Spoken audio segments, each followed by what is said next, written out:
Also joining us this morning are a number of members of the Southeastern Pennsylvania delegation of the General Assembly, some representatives from the mayor's office, Darsha Parker. Darisha, I'm sorry. I'll just see you. I don't have my glasses on. Sean Doherty, Joe Hohenstein, Jose Giral, Nancy Walker, and from the mayor's office, Dr.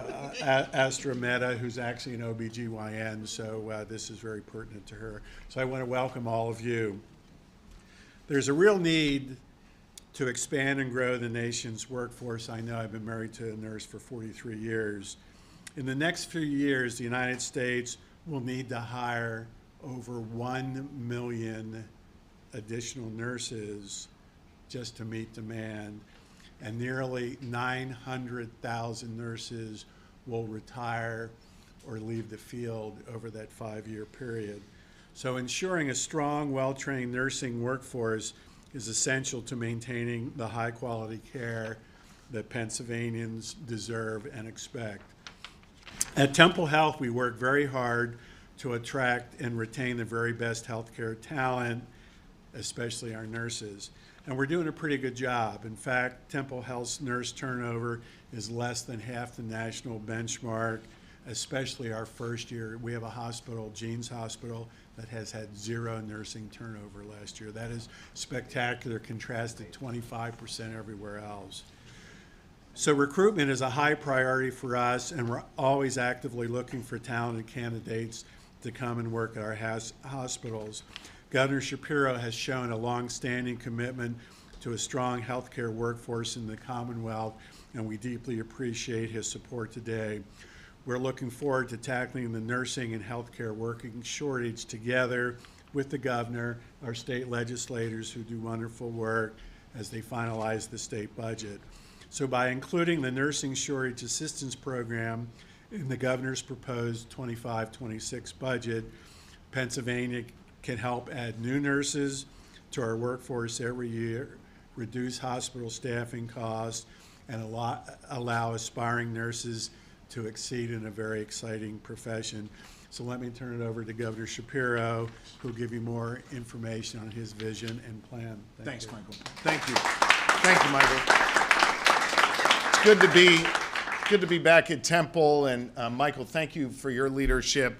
Speaking of leadership, Temple University is blessed to have John Fry as its new president, a terrific leader who I know cares deeply about the students at Temple, cares deeply about your healthcare system, and I think is going to lead Temple to even higher heights. I'm a homer when it comes to Temple. Both my parents went to Temple. This is a vitally important institution, not just for Philadelphia, but for the Commonwealth of Pennsylvania. And I want you to know we fight to make sure Temple gets its fair share. And in that fight, I'm always joined by a cadre of folks from this Philly region who do a hell of a job for you. Some of them join us here today, and I do want to mention them again because these are important folks in the community who are fighting for you. The newest member of our delegation from Philadelphia, Representative Sean Doherty from Northeast Philly, is here. I want to thank him. I want to thank Representative Jose Giral. He is the man. I mean, this guy works on a whole lot of different things, does a great job. Jose, thank you. Representative Joe Hohenstein, who really does wonderful work for Temple and the Philadelphia area, and Representative Darisha Parker, who's now besties with the First Lady of Pennsylvania, my wife.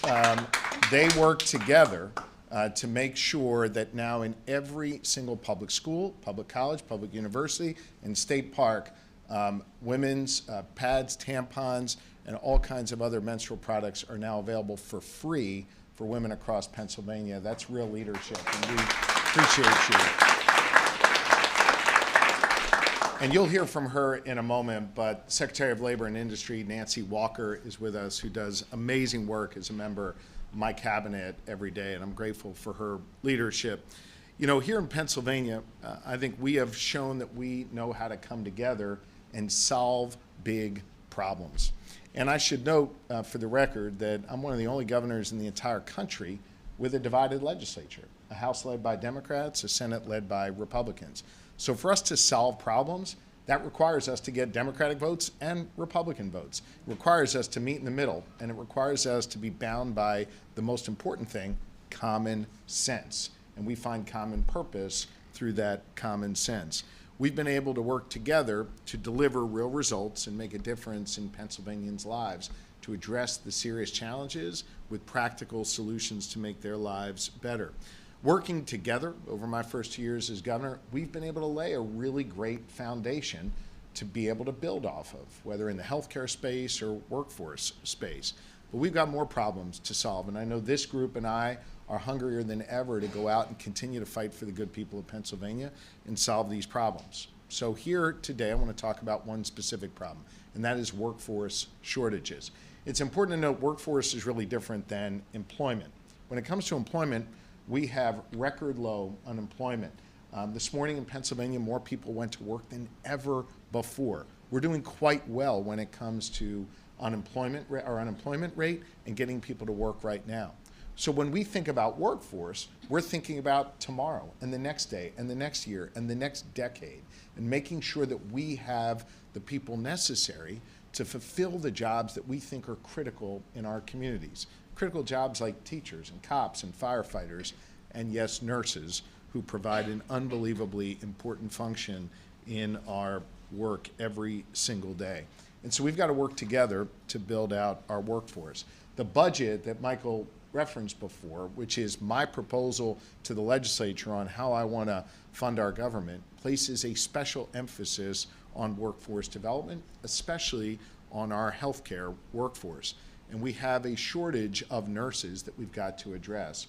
Just last week, I think it was last week, every day feels like a year nowadays, but I was in one of the most rural communities in Pennsylvania, up in the northern tier, think like along the New York State border, at a rural hospital, talking about nursing shortages. Today I'm here in one of the most densely populated parts of our Commonwealth, talking about what? Nursing shortage. This is an issue that's all across our Commonwealth and indeed all across our country. Hospitals across the Commonwealth report that 14% of their nursing jobs are vacant at any given time. That means our nurses are stretched thin. They're working double shifts, or they're covering more patients than maybe is ideal.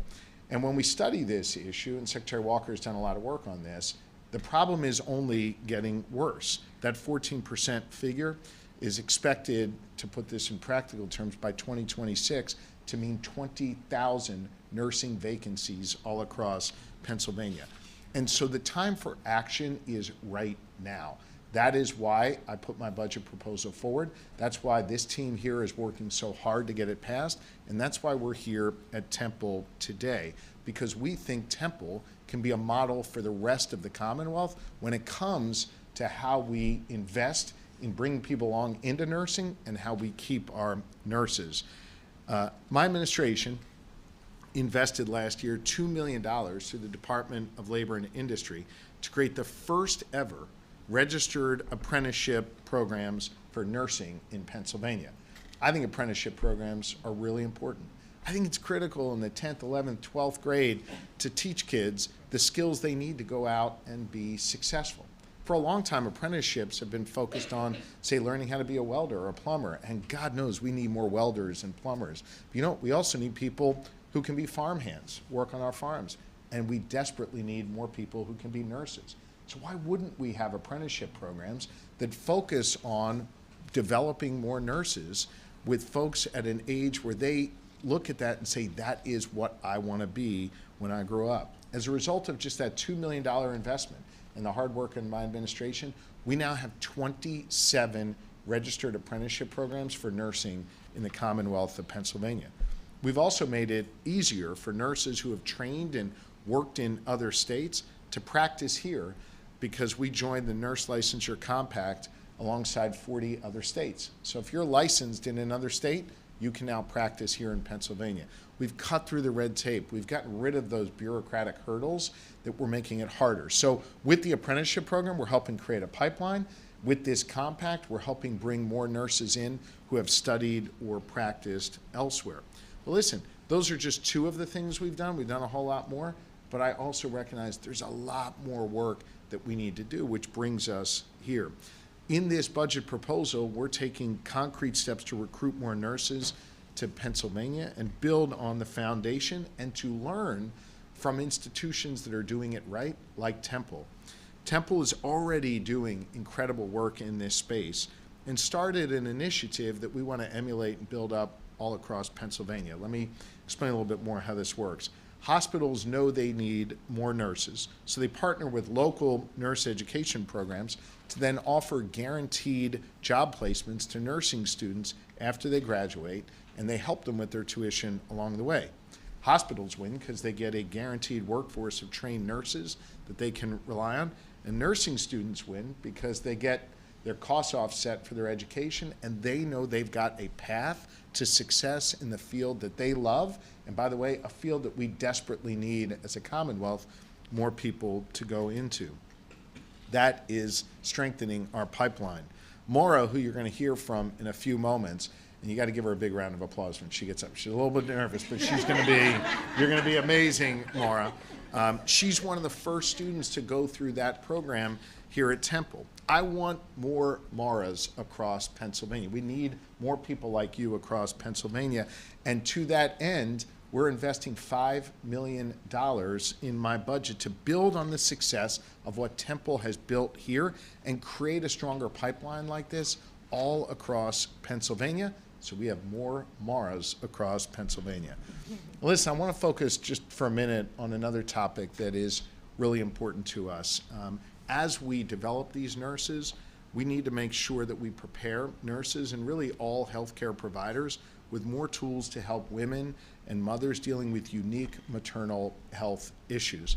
That's why the Commonwealth invested $40 million in the construction of Temple Women and Health, the region's only hospital dedicated exclusively to women and families' health. This was a smart and sound investment that the Commonwealth has made. Improving maternal health is particularly important to me, to these representatives, and many others. In my first 2 years as your governor, we brought leaders in Harrisburg together, Republicans and Democrats alike, to make the first ever investment to address maternal mortality, and we doubled down on that last year to continue our Commonwealth's investment. This year I want to come back and tackle another issue that oftentimes lurks in the shadows. It's something you talk about here, but something we don't talk about nearly enough in our healthcare system across Pennsylvania. Something that impacts 1 out of every 8 new moms across the country, and that's postpartum depression. My budget includes new funding to help the Department of Health work with healthcare providers across Pennsylvania to, for the first time ever, implement universal postpartum screenings for moms. We want to train doctors and nurses and healthcare professionals on how to more quickly identify postpartum depression. We want to speed up the referrals to mental health professionals when a mom is diagnosed. And we want to create a resource hub where families can go to find more information, as well as local support networks for postpartum depression. You're doing so much of that work here at Temple. We need to lift that up and do more of it across Pennsylvania. We also, as part of this conversation, as part of a governor standing up here and talking about this, as part of these representatives promoting this, we want to end the stigma surrounding postpartum depression and have an honest conversation about it and make sure that those 1 in 8 moms that are battling this get the help and the resources and the services that they need. I think as we close out here, I want to just really highlight this issue of workforce that we're focused on in this budget, particularly on workforce surrounding our healthcare workforce. I know that this is not unique just to Pennsylvania. This is something every state is grappling with. But I'll end where I began. We've shown in Pennsylvania an ability to solve problems, an ability to bring people together to tackle these big challenges, an ability to come together and see problems on the horizon and address them today so they don't become crises tomorrow. This is the next thing we have to solve. And Temple provides us with a great example that we can now lift up across this Commonwealth and make sure that we've got enough nurses, not just here in Philly, but all across Pennsylvania, to deal with our healthcare challenges of tomorrow. So Temple, I want to thank you for being leaders in this space, and I want to thank all of you for being with us today. And I want to bring up Dr. Carter Short, who's been a great leader in this space, to talk more about the work that's happening here at Temple. Doctor?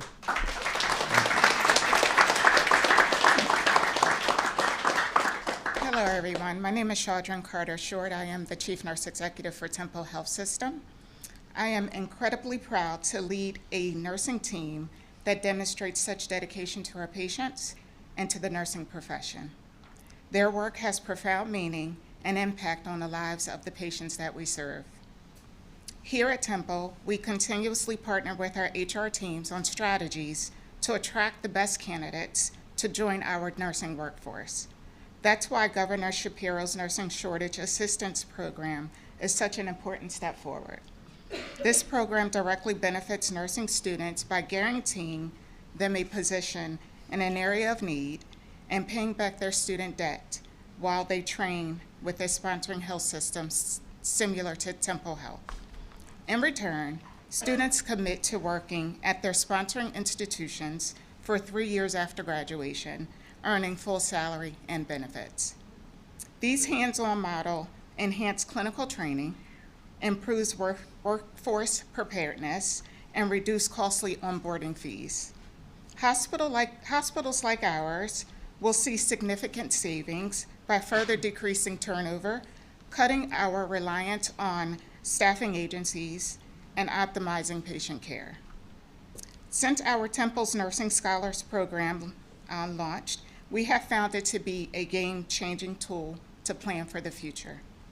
In just a few months, we've received interest in the program from nearly 200 aspiring nursing professionals entering RN and CRNA roles from 18 partnering schools.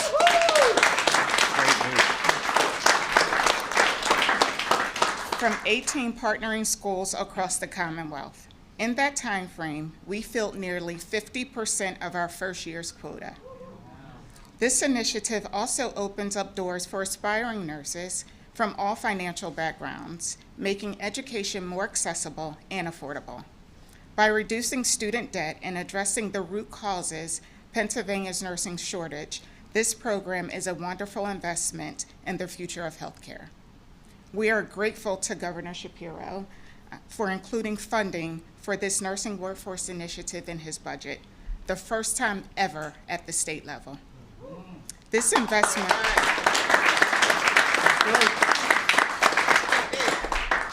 investment supports recruitment and retention for our healthcare workforce and will further benefit those who matter the most, our patients. It is now my esteemed pleasure to welcome one of our Temple Nursing Scholar students, Mara Cabry, to the podium. Just a second.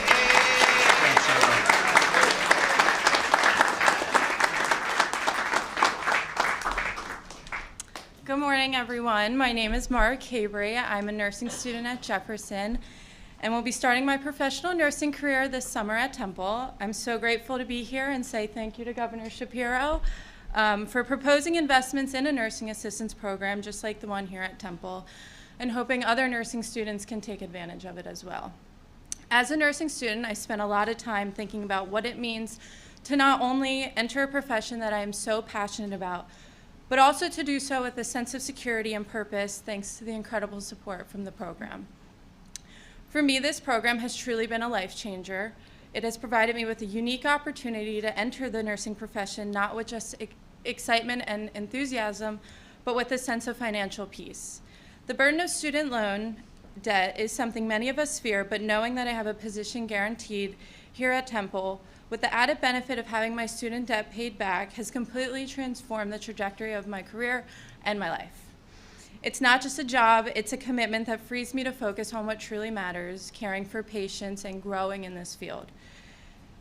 I am thrilled to be here joining Temple, a health system with such an incredibly deep commitment to its community.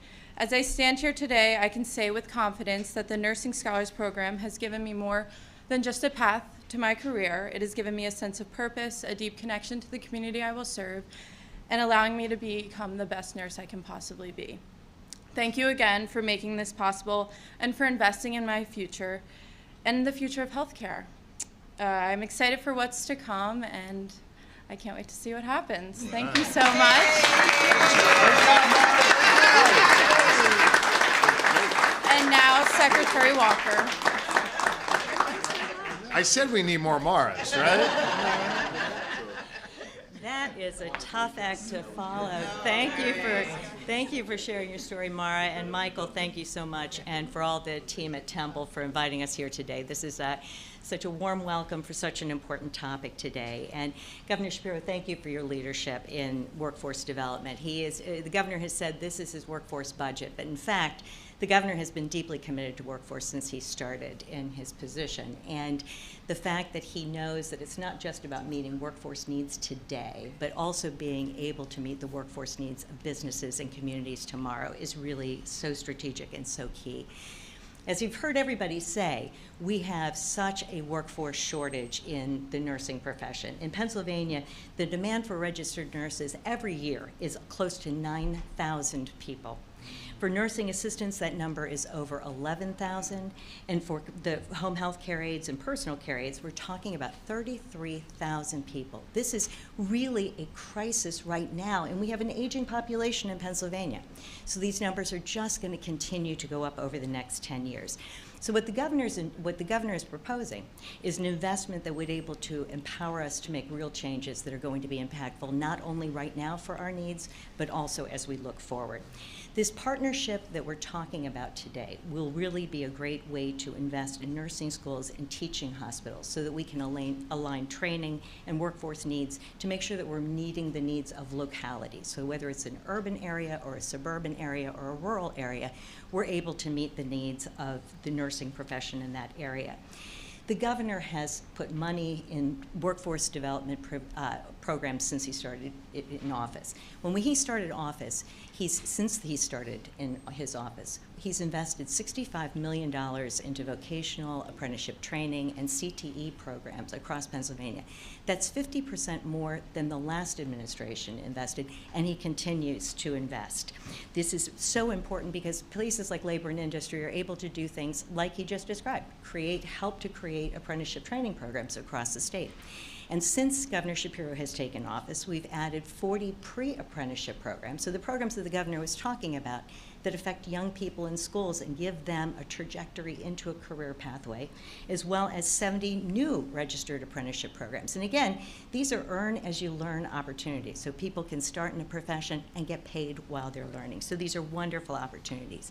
And just in 2024 alone, we've increased the number of healthcare programs by 15%. So this is an incredible investment that the governor has made and continues to make. So this, again, is just another opportunity for the governor to show everyone how he is getting stuff done.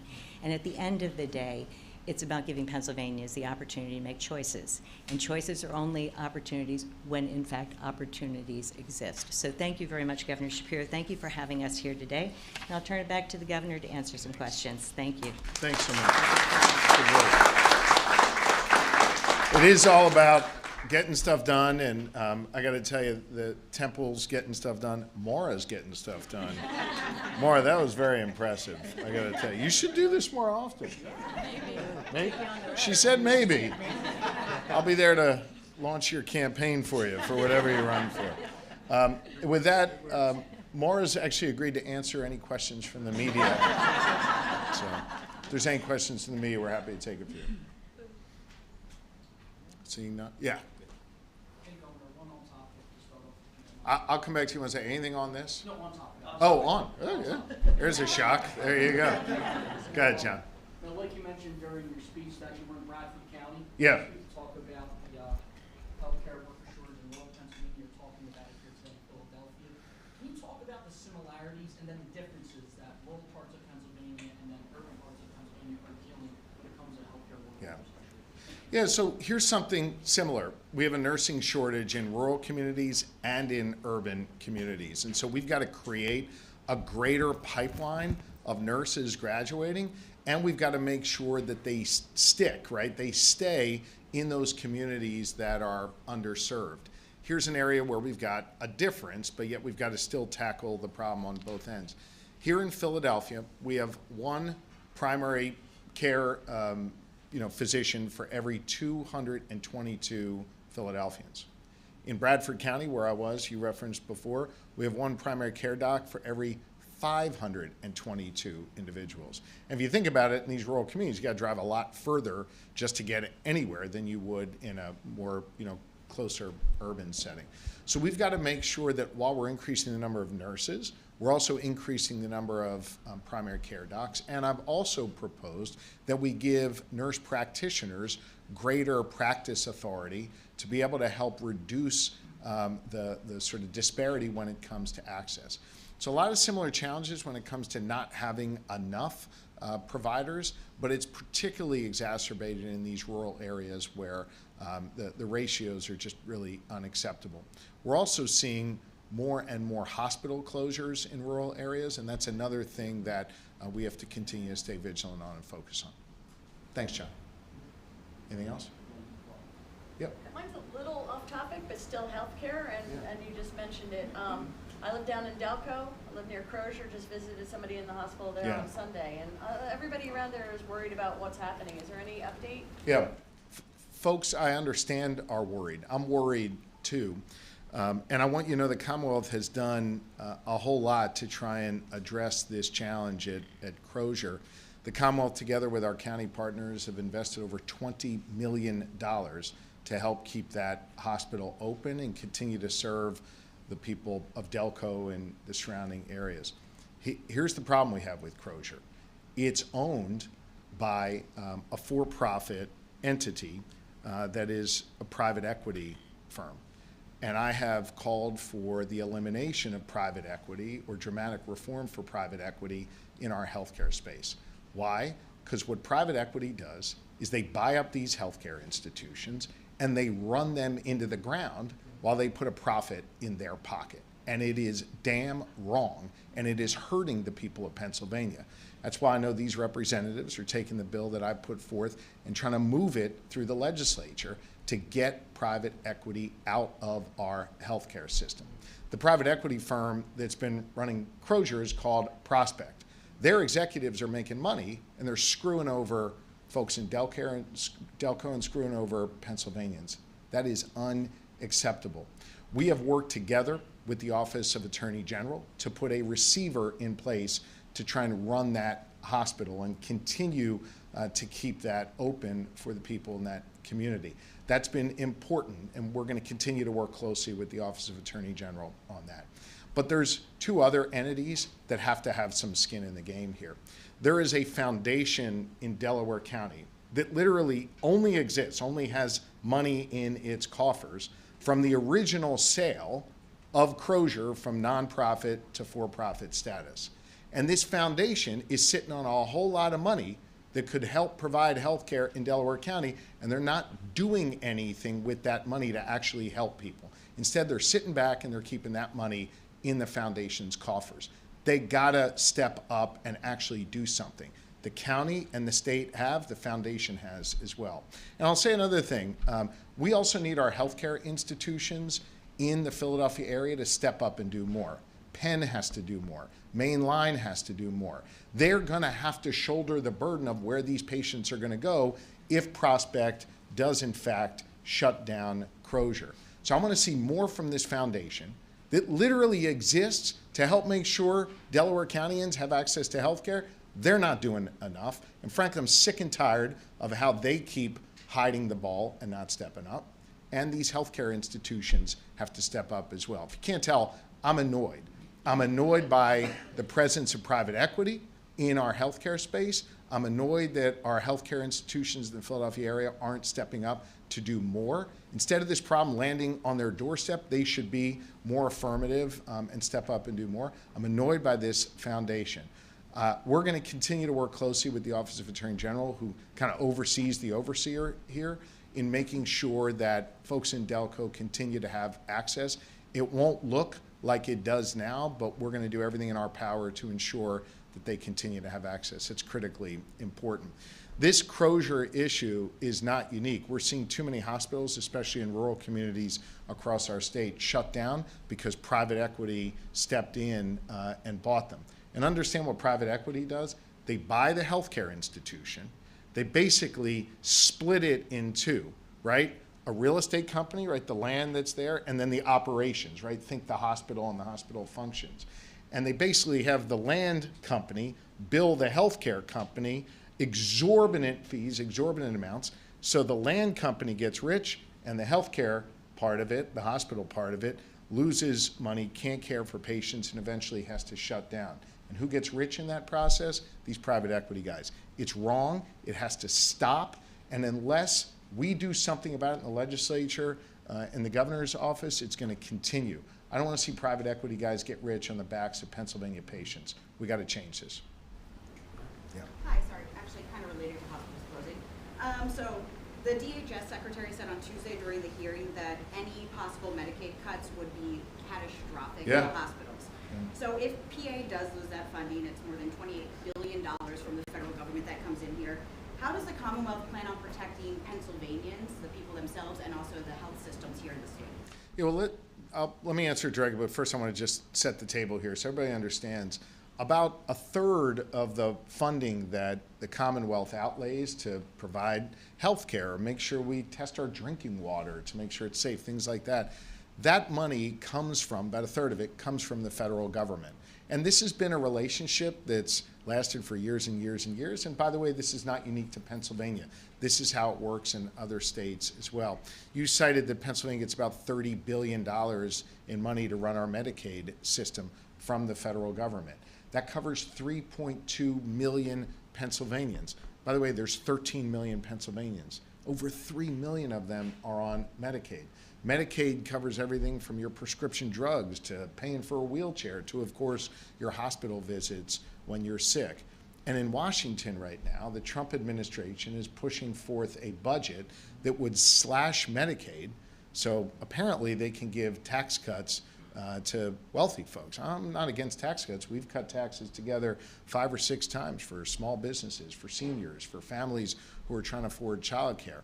But the idea that you would cut health care for poor folks, cut health care and place an added stress on your insurance premiums or on emergency rooms across Pennsylvania, across this country, makes absolutely no sense and is cruel and would hurt a whole lot of people. I'm hopeful that the Congress of the United States will actually listen to people who have been rising up and speaking up about how devastating these cuts would be. It would kill a hospital like Temple. I mean, they rely so much on Medicaid patients and the funding that comes from Medicaid. Your specific question was, how will the Commonwealth fill that gap? I don't know that we can. This is a deal that the Commonwealth and the federal government has made over years and years and years, applies in every state, and you can't be in a situation where the federal government pulls the rug out and says, hey, you're losing $30 billion, or you're losing a portion of that $30 billion, go figure it out yourselves. It doesn't work that way. The federal government made a deal to cover health care, and if they walk away from that deal, it's going to have a devastating impact. I've heard members of Congress in Pennsylvania embrace the president's vision here. Hell, they voted for the budget resolution last week that begins the process of cutting Medicaid. I don't know how any Pennsylvania congressman could vote for a budget that takes health care away from their citizens. And understand, of the 3.2 million Pennsylvanians, they don't just live in Philly. They don't just live in a different kind. They live all over our Commonwealth, in rural, urban, and suburban communities. These members of Congress are going to have to think long and hard before they cast their final votes to slash Medicaid, because it is going to have a devastating impact on Pennsylvania. Anything else? Yes. On this topic of federal cuts, more broadly, do you have concerns about the type of contracts and businesses that have been targeted by DOGE specifically? And are you concerned about an economic ripple effect in Pennsylvania? I mean, look, they froze $2.2 billion in funding that was promised to Pennsylvania, that was legally appropriated to Pennsylvania, and what did I do about it? I sued the federal government. I continued to talk to the Trump administration and try and engage them in dialogue, and I won. I got all of our money back to Pennsylvania, all $2.2 billion of it. I'm going to continue to stand up for Pennsylvania. I'm going to continue to stand up for Pennsylvania's interest, no matter who is trying to undermine them, if it's the federal government or anybody else. I'm willing to work with the federal government to help Pennsylvania. But if they do anything to mess with Pennsylvania, they're going to have to go through me. I got a pretty good track record of standing up to the Trump administration. Yeah. Governor, on the trade conflict, Canada and Mexico, obviously big trade partners for Pennsylvania. Is there anything the state can do to sort of offset that, and how concerned are you about the impacts that could have on Pennsylvania? Yeah, I realize that international economic policy can be somewhat of a confusing topic, just like, the stock market can be confusing. Why does it go up? Why does it go down? On this, it is super simple. President Trump unilaterally pushed a button to begin a trade war with our two closest allies and our two closest trading partners that is going to jack up the price of goods for Pennsylvanians and also make it harder for our farmers especially and our businesses to get access to markets that they rely on every day. Canada, for example, is our largest trading partner, is the Commonwealth of Pennsylvania. Mexico is the largest foreign trading partner for Pennsylvania farmers. So when Trump decides to issue a 25% tax on Pennsylvanians, that makes cars cost a whole lot more. It makes all kinds of goods that we buy overseas cost more. And when you think about the impact on our farmers, for example, who sell, our dairy farmers sell a ton of dairy products to Mexico, it now means that the products that we make here in Pennsylvania on Pennsylvania farmlands that had been being sold to Mexico now cost 25% more in Mexico, which means the Mexicans are going to buy less, or they're not going to buy any at all because they can find it cheaper somewhere else. And who does that hurt at the end of the day? Not the Mexicans. It hurts Pennsylvania farmers. This is really simple. Donald Trump imposed a 25% tax on Pennsylvanians and is hurting specific industries in Pennsylvania like our farmers. When it comes to all of you, if you're in the market for a new car, whatever car you're looking to buy, it's got aluminum in it. The vast majority of the aluminum in that car comes from Canada. And now it's going to cost at least 25% more. We're looking at some estimates that suggest car prices are going to go up about $5,000. People can't afford that. I've been working with these guys here successfully to cut costs for Pennsylvanians. We tripled the child care tax credit. We cut taxes for our small businesses. We've been helping our seniors by putting more money back in their pockets than ever before. We need to cut costs. Heck, Donald Trump ran on the idea that he was going to cut costs, and the first thing he did was impose a 25% tax on Pennsylvanians. It makes absolutely no sense. I think it makes us weaker, and it harms us domestically. Time for one. Last one. Yeah. Gotcha. There's one question about the state budget. Yeah. I know a few months ago you announced federal flex funding for septic Yeah. to avoid service cuts and fare increases. What's the, I know right now the budget hearings are going on in Harrisburg. What's the baseline that SEPTA needs to avoid that? And would federal flex funding be on the table again? Should SEPTA not get what they need, or should the budget be late? Because again, SEPTA is dependent on The budget proposal I put forth would meet the needs of all of our mass transit agencies across Pennsylvania, including SEPTA. I know these members here are working their tails off to get that through the legislative process. It's obviously going to require some give and take. I know that the Senate wants to see it paired up with more funding for roads and bridges. I'm absolutely for that. By the way, I'm proud of the fact that we repaired more bridges in Pennsylvania last year than any other state in the entire country. We should do more of that. So I'm happy to pair up funding for mass transit with additional funding to repair roads and bridges. This is a matter that's got to now be addressed by the legislature. I've put my proposal forward. I've been speaking about the need to fund mass transit for the last 2 years. I did, as you mentioned, flex funding to create a bridge to get us to this budget this year. Now it's in the hands of the legislature to find common ground on what I think is a critically important issue, not just for SEPTA riders in the southeastern Pennsylvania area, but for people who rely on mass transit in each of our 67 counties. Thank you all very, very much. Appreciate it. Okay. Thanks.